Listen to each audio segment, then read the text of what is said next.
नमस्कार, मी संकेत आवटे. ॲक्च्युली आपल्यासोबत आहेत मिस्टर अनिकेत. ॲक्च्युली अनिकेतना त्यांचा फेस रिव्हील नाही करायचा आहे, पण फायनान्शियल प्लॅनिंग आम्ही करत होतो, बसलो होतो आमच्या टीमसोबत. त्यांची बरीच चर्चा झालेली होती. आता त्यांची जी स्टोरी होती ना, ती मला खूप रिलेट करणारी स्टोरी वाटली मला सुद्धा. आणि माझ्या मताप्रमाणे 90% जास्त लोकांना ही स्टोरी रिलेट करेल. मी हे लिहून देतो. फक्त फायनान्शियल प्लॅनिंग कसं असायला पाहिजे, आत्ताच्या घडीला मुलांवर किती प्रेशर आहे, या सगळ्या गोष्टींचा अंदाज तुम्हाला या व्हिडिओच्या माध्यमातून मिळेल. त्यामुळे पहिला चॅनलला सबस्क्राईब करून बेल आयकॉनला प्रेस करा आणि अशाच नवनवीन इंटरेस्टिंग व्हिडिओज, व्हॅल्युएबल व्हिडिओज पाहत राहा. मिस्टर अनिकेत, कसे आहात? नमस्ते सर. नमस्कार. नमस्कार.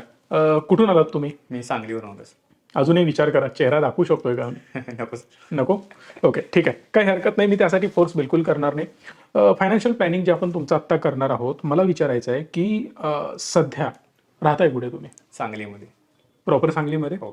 ओके. काय करताय? Job, business? सध्या जॉबला आहे. जॉब सुरू आहे.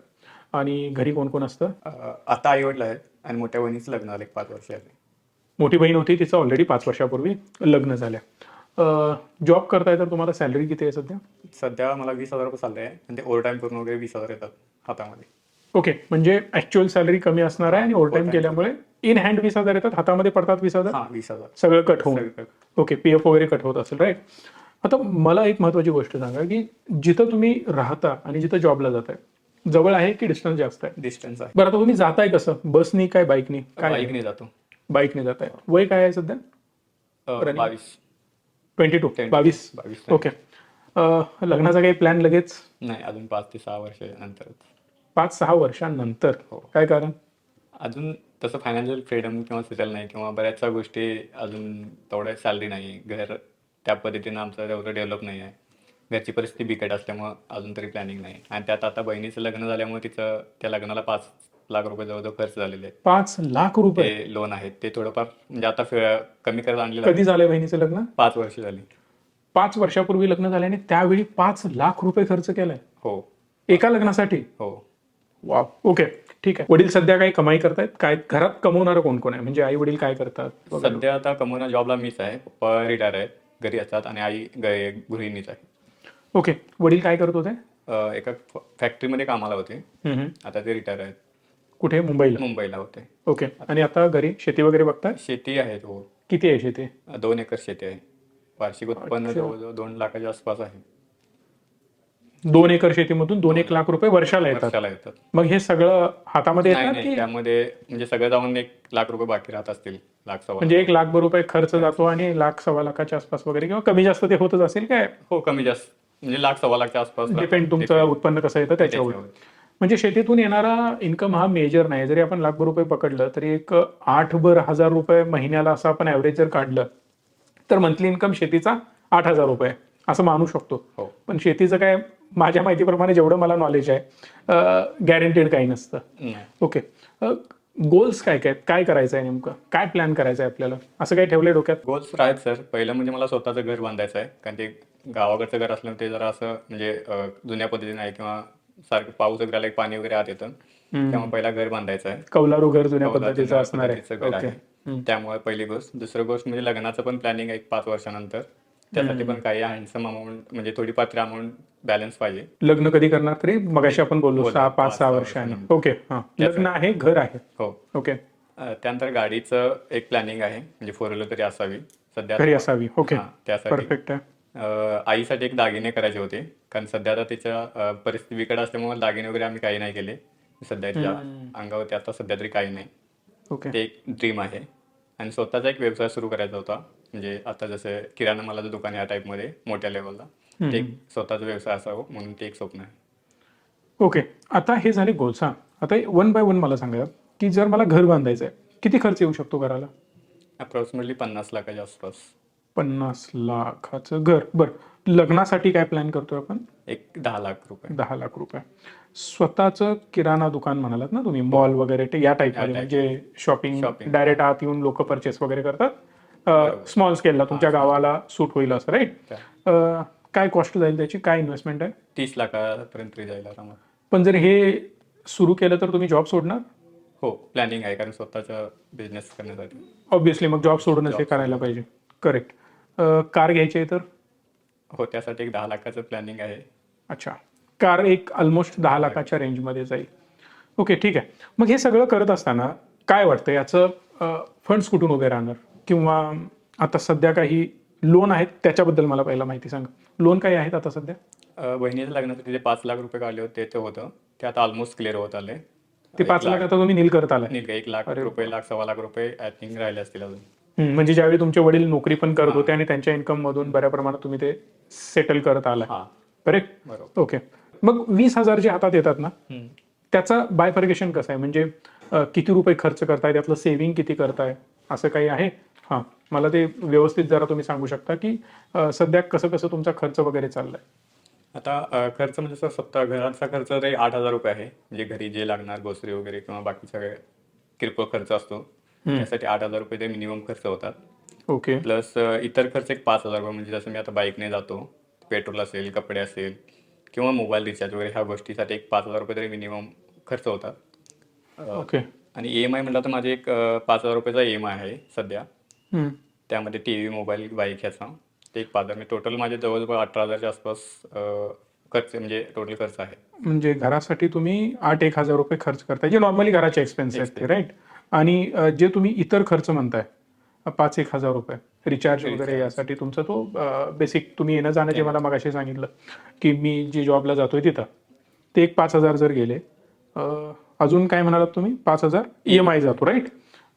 टीव्ही आणि बाईक याचा EMI हा काय आहे? हो, टीव्ही आणि बाईक. ओके. म्हणजे जे नवीन तुम्ही जे परचेस केलं त्याचा हा EMI जातोय. ओके. म्हणजे टोटल फक्त 2,000-1,000 रुपये शिल्लक राहतात. बरोबर. मग ते शिल्लक राहतात? नाही ऍक्च्युली. इकडे तिकडे खर्च होऊन जातात. खर्च होतो. ओके, ठीक आहे. बरं, मेजरली काही इन्व्हेस्टमेंट आहेत आता? स्वतः काही इन्व्हेस्टमेंट करताय नाही, म्युच्युअल फंड मध्ये वगैरे काही? कुठेच नाही सध्या. बरं, इथला रेफरन्स कसा मिळाला? आमच्याकडे कसे आलात तुम्ही? असंच युट्यूबवरती व्हिडिओ बघत होतो. ओके. आणि जनरली जे मी सांगितलं असल्यामुळे प्रॉपर कोल्हापूर यानंतर थोडं, आणि त्यात बऱ्याच गोष्टी तुमच्याकडे शिकलेल्या होत्या. त्यासाठी एक तुमच्या टीमला कॉल करून इकडे तुमच्या कधीपासून व्हिडिओ बघताय? तरी 2-3 वर्ष झाले असतील. ओके. काय शिकण्यासारख्या गोष्टी होत्या त्यातून? म्हणजे फायनान्शियल प्लॅनिंग वगैरे कसं करावं, किंवा आपले पैशाची बचत कुठं करावं, कारण जे आता ते EMI वगैरे आहेत आपण जे म्हणतो ते म्हणजे कुठल्या पद्धतीने असायला पाहिजे, ते तुमच्याकडून प्लॅनिंग कसं करून पगारात आपल्या जेमतेम किंवा एक्स्ट्रा इन्कम कशा पद्धतीने करायला पाहिजे, या गोष्टी तुमच्याकडून बऱ्याच शिकायला भेटल्या. ओके. इन्व्हेस्टमेंटचं महत्त्व काय असतं ते खास करून तुमच्याकडून शिकायला भेटलं. अच्छा, पण अजून इन्व्हेस्टमेंट केलेलं नाही? केलेलं नाही. कारण ते सॅलरी त्या लेवलला नसल्यामुळे किंवा तेवढं शिक्षण नसल्यामुळे त्या गोष्टी तेवढ्या अजून नाही डेव्हलप झाल्या, कारण तेवढी माझी सॅलरी इन्क्रीज होत नाही. इन्क्रीज होत नाही याचं रिझन काय? म्हणजे तेवढं शिक्षण म्हणा किंवा त्या पद्धतीने नॉलेज ओके. डेव्हलप नसल्यामुळे. मग म्हणजे जॉबमध्ये ग्रोथ पुढे होणार नाही असं तुम्हाला क्लिअरली म्हणणार आहे? हो, त्या लेवलला होणार नाही की जेणेकरून या सगळ्या गोष्टी तुम्ही जे गोल ठेवताय की घर बांधायचं आहे, लग्न वगैरे करायचं आहे, परफेक्ट. मग त्यामुळे तुम्ही बिझनेसमध्ये पण उतरणार? हो, करेक्ट. मग याचा अर्थ की बिझनेसमधून एक चांगली कमाई होऊ शकते आणि एक चांगले गोल तुम्ही ठेवता, राईट? बरोबर. बट आता मला एक गोष्ट सांगा की जर तुम्हाला आता हे एवढं मोठं गोल कम्प्लीट करायचं आहे तर याला 2 गोष्टी गरजेच्या आहेत. एक तर चांगल्या प्रकारे तुम्हाला आत्तापासूनच सेव्हिंग करत जायला पाहिजे, किंवा एक मोठी रक्कम तुम्हाला काहीतरी मिळायला पाहिजे. सो असा काही प्लॅन आहे सध्या? एक प्लॅन होता सर, म्हणजे पप्पांनी ज्यावेळी मुंबईला होते ना त्यावेळी एक रूम घेतली होती. ओके. त्याचं व्हॅल्युएशन म्हणजे आता ती रिडेव्हलपमेंटसाठी जाणार आहे. मग म्हणजे तिची एक हँडसम अमाऊंट आहे, 1 कोटी 1.5 कोटीच्या आसपास मिळू शकते आम्हाला. मग त्यासाठीच मी तुमच्याकडे आलो होते की तुमचे व्हिडिओ बघून रिडेव्हलपमेंट म्हणजे तुमचे वडील ज्यावेळी मुंबईला होते त्यावेळी त्यांनी ते परचेस केली होती. एक रूम परचेस केली होती हां, मुंबईमध्ये? मुंबईमध्ये. वा. आता त्याची व्हॅल्यू 1-1.5 कोटी? 1-1.5 कोटीच्या आसपास आहे. अरे बापरे. मग आता ती कशी रिडेव्हलपमेंटला जाणार? तुम्हाला पर्यायच नाही हातामध्ये, राईट? म्हणजे ते ठेवतो म्हटलं तरी ठेवता येणार नाहीये. म्हणजे तुम्ही विकत नाही आहात तर ते जातच. हो. ओके. आणि त्याचे तुम्हाला ऑलमोस्ट 1-1.5 कोटी, आपण राऊंड फिगर 1 कोटी वगैरे पकडू शकतो, ठीक आहे, चलो. त्याचे 1 कोटी लेट्स अज्युम की तुमच्याकडे येत आहेत, मी असं पकडतोय, आणि इयरली इन्कम तुमचा 1,00,000 रुपये, जॉबचं काही शिल्लकच राहत नाही असं आपण पकडूया, जे जेमतेम तिकडच जाते, बाकी काय आपण सेव्हिंग करू शकणार नाही. शेतीमधून 1,00,000 रुपये येत आहेत. बट 1,00,000 रुपये एकदमच जास्त मोठी अमाऊंट ही होत नाही, बी स्पेसिफिक जर तसं बघायला गेलं तर. कारण आता सपोज आपल्याकडे जर 1 कोटी हे येत आहेत, ते 1,00,000 रुपये सुद्धा तुमचे ऑलमोस्ट खर्च होऊनच जाणार आहेत बऱ्याच सगळ्या गोष्टींमध्ये. सो याचा प्लॅन आता जो आपण करायचा जर ठरवला तर या ज्या सगळ्या 4-5 गोष्टी तुम्ही मला सांगितल्या, कार घ्यायची आहे, लग्न करायचं आहे, स्वतःचं दुकान तुम्हाला ओपन करायचं आहे वगैरे वगैरे, तर हे लगेच तुम्हाला आता करायचं असेल, हो, मी ते म्हणजे आता हे आल्यानंतर पैसे आल्यानंतर, आल्यानंतर बरोबर. म्हणजे आता तुम्ही, मला वाटतं 50 लाखाचं घर, हो, राईट, 50 लाखाचं घर आणि त्याच्याबरोबर 10 लाखाची कार, आणि लग्नाला किती, 10 लाख रुपये सांगितले लग्नाला होते. 10 लाख रुपये. मग 50, 60, 70 आणि तुम्ही आईसाठी दागिने वगैरे आईसाठी दागिने, ओके, 10 लाख ते झाले. लाईक 30 लाख रुपये. 80 आणि 30 एक म्हणजे ऑलमोस्ट 1 कोटी 10 लाख वगैरे, म्हणजे आलेले ऑलमोस्ट सगळे पैसे आपले नील होणार आहेत. बरोबर. एक गोष्ट लक्षात घ्या अनिकेत, की माझ्या मताप्रमाणे या गोष्टीला थोडासा तुम्ही पॉज दिला पाहिजे.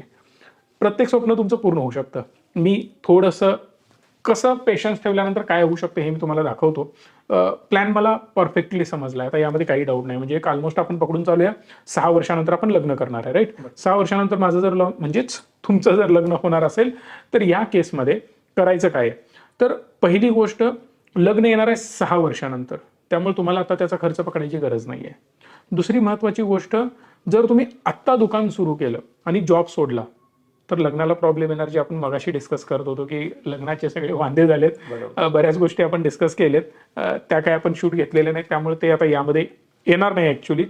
पण जसं तुम्ही मला सांगत होतात की बऱ्याच मित्रांचं तुमच्या होत आहे की जॉब नसल्यामुळे लग्न होत नाही, बिझनेसमधून इन्कम चांगला असून सुद्धा मुली देत नाहीत, आणि हा जेन्युइनली प्रॉब्लेम आहे बरं का. तुम्ही सुद्धा सगळ्यांनी थोडासा यावर विचार करायला पाहिजे ॲक्च्युली, की फक्त जॉबच असेल म्हणूनच त्याचा इन्कम चांगला आहे असं बिलकुल नसतं. बऱ्याच मुली बिझनेसमधून सुद्धा चांगलं अर्निंग करतात आणि चांगल्या प्रकारे चालतात, पण त्यांना थोडंसं वेगळी वागणूक आपल्या पर्सनली महाराष्ट्रामध्ये तर दिली जाते, पण जास्तीत जास्त थोडासा आता आपण विचार बदलत जायला पाहिजे. पण चलो, जे आहे ते आहे. एक गोष्ट आता आपण करूयात. 1 कोटी रुपये लेट्स से आपण इन्व्हेस्ट करतोय.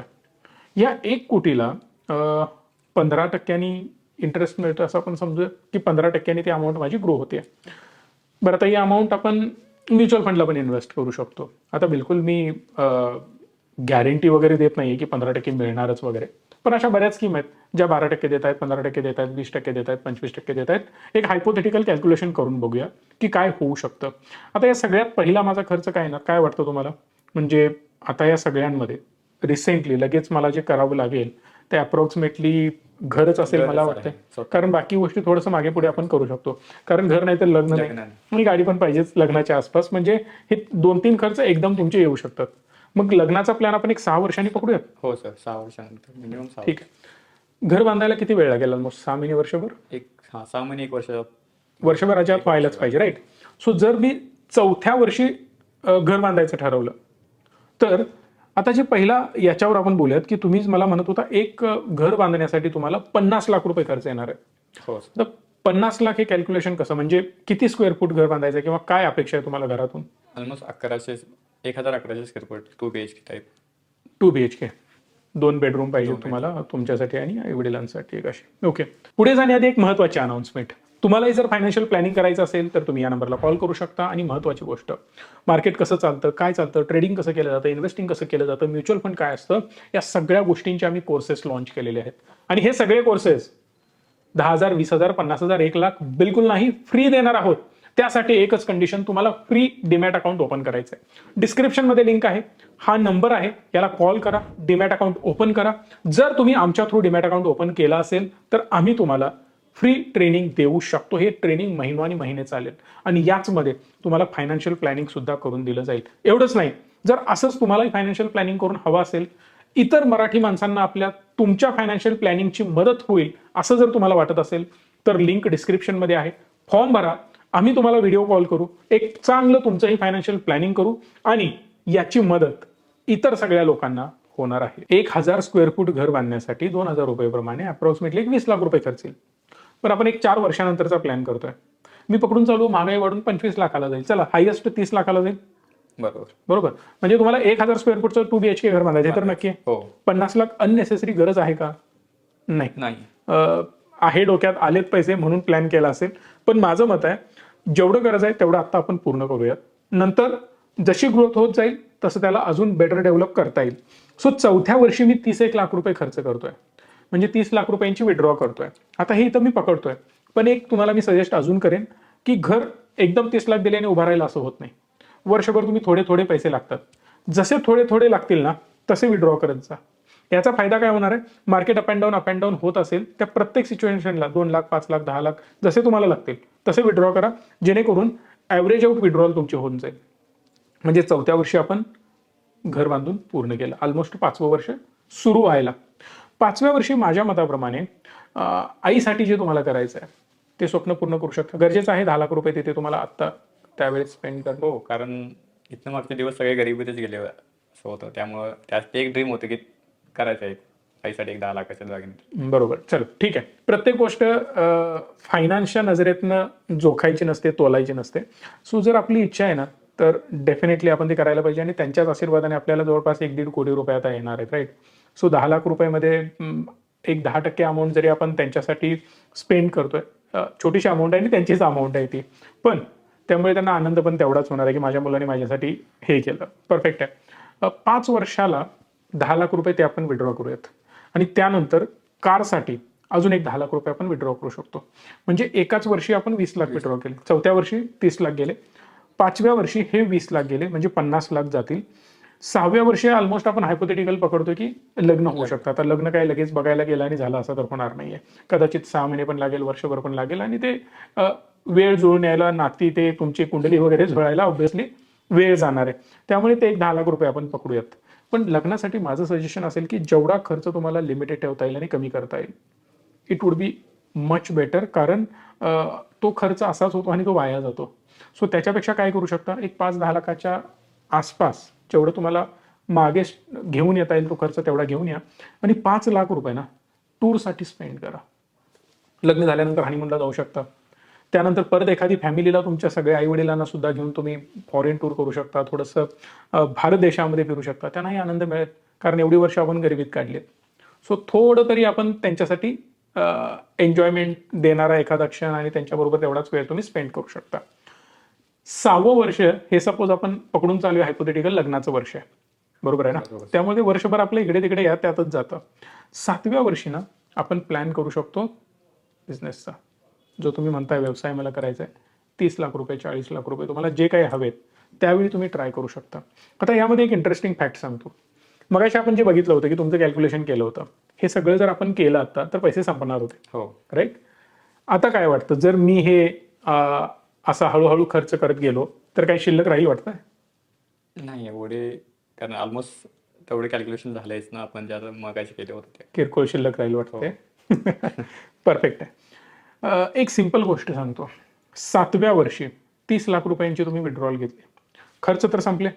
आईसाठी दागिने झाले, घर झालं, लग्न झालं, कार झाली, बिझनेस पण उभा केला, पैसे संपायला पाहिजे होते. हो, पण एवढं सगळं करून सुद्धा जे 1 कोटी इन्व्हेस्ट केले होते त्यातून हे पैसे तर तुमचे विड्रॉ झाले, ते झालेच अप्रॉक्सिमेटली 95 लाख रुपये प्लस 1,50,00,000 रुपये ऑलमोस्ट तुम्ही म्हणू शकता. 1,47,00,000 होत आहेत कॅल्क्युलेशन प्रमाणे, ऑलमोस्ट 1.5 कोटी रुपये शिल्लक राहतात. खूप मोठी अमाऊंट आहे, बरोबर आहे. मग यातून तुम्ही इझिली, मी तुम्हाला सांगतोय की बिझनेस काय होऊ शकतं, बिझनेस चालतोच असं नाही. देव करो की तुम्हाला खूप मोठं सक्सेस मिळो, डिमार्टपेक्षा पण तुमचा मोठा मॉल आणि मोठे बिझनेसेस असावेत. पण जर समजा निगेटिव्ह साईड जर याची बघितली, डार्क साईड जर बघितली, बिझनेसमध्ये लॉसेस पण होतात. आपण पकडून चालू की जर बिझनेसमध्ये मला लॉस झाला तर 1.5 कोटी रुपये ऑलरेडी माझ्या पाठीशी आहेत. याला जर मी SWP लावली, सिस्टमॅटिक विड्रॉ प्लॅन, इझिली मी महिन्याला 1 लाख रुपयांची विड्रॉल याला लावू शकतो. आणि 1 लाख रुपयांची विड्रॉल लावून सुद्धा मी तुम्हाला कॅल्क्युलेशन पण दाखवेन. 1 2 3 4 5 हे मी विड्रॉल लावले आणि प्रत्येक महिन्याला मी विड्रॉ करत खाली गेलोय, तरी सुद्धा जर तुम्ही बघितलं बाजूची अमाऊंट माझी कमी होत नाहीये. आणि हे आपण 7व्या वर्षी चालू केलं होतं. जर आपण याची 10व्या वर्षी अमाऊंट बघितली, जवळपास 1.5 कोटी होती, त्याचे 1,80,00,000 रुपये होतात. आणि जर मी याला 15व्या वर्षी बघितलं तर अप्रॉक्सिमेटली मी महिन्याला 1 लाख विड्रॉ घेतोय बरं का, तरी सुद्धा ते घेऊनही माझ्याकडे ऑलमोस्ट 15व्या वर्षी 2,74,00,000 रुपये इकडे बॅलन्स पण असतो आणि मी 1 लाख रुपये विड्रॉ पण करत चाललो. ड्रीम असेल ना महिन्याला 1 लाख रुपये येणं, म्हणजे 1 लाख अमाऊंट ही खूपच मोठी आहे. कारण आता मला पगार सध्या 20,000 रुपये आहे, त्यातले 2,000 पण शिल्लक राहत नाहीत. जर 1 लाख मिळत असेल तर ती माझ्यासाठी खूपच मोठी अमाऊंट असणार आहे. एक्झॅक्टली. मिडल क्लास व्यक्तीसाठी 1 लाख ही खूप मोठी अमाऊंट होते. पण मी प्रत्येक मिडल क्लास व्यक्तीला, तुम्हाला सुद्धा रिक्वेस्ट करेन की फायनान्शियल प्लॅनिंग प्रॉपर करा. मोठी अमाऊंट, ॲटलिस्ट 1 कोटीचं स्वप्न बघा. आणि आता हे आम्ही मिशन घेऊन चाललोय. मला महाराष्ट्रामध्ये ॲटलिस्ट 1,00,000 लोकांना करोडपती झालेलं बघायचं आहे. आणि यामधला पहिला टप्पा 10,000 लोकांना करोडपती बनवण्याचं ध्येय घेऊन आम्ही आता मार्केटमध्ये उतरलेलो आहोत. आणि त्यासाठीच मी तुम्हाला पण रिक्वेस्ट करेन की लवकरात लवकर फायनान्शियल प्लॅनिंग करा. तुम्हाला आमची जी काही मदत हवी असेल या नंबरला कॉल करून घेऊ शकता, जेणेकरून आम्ही पण एक खारीचा वाटा उचलू आणि अभिमानाने सांगू हे सुद्धा करोडपती आहेत. व्हिडिओला लाईक, शेअर आणि चॅनलला सबस्क्राईब करायला विसरू नका. धन्यवाद. Stay tune and stay positive.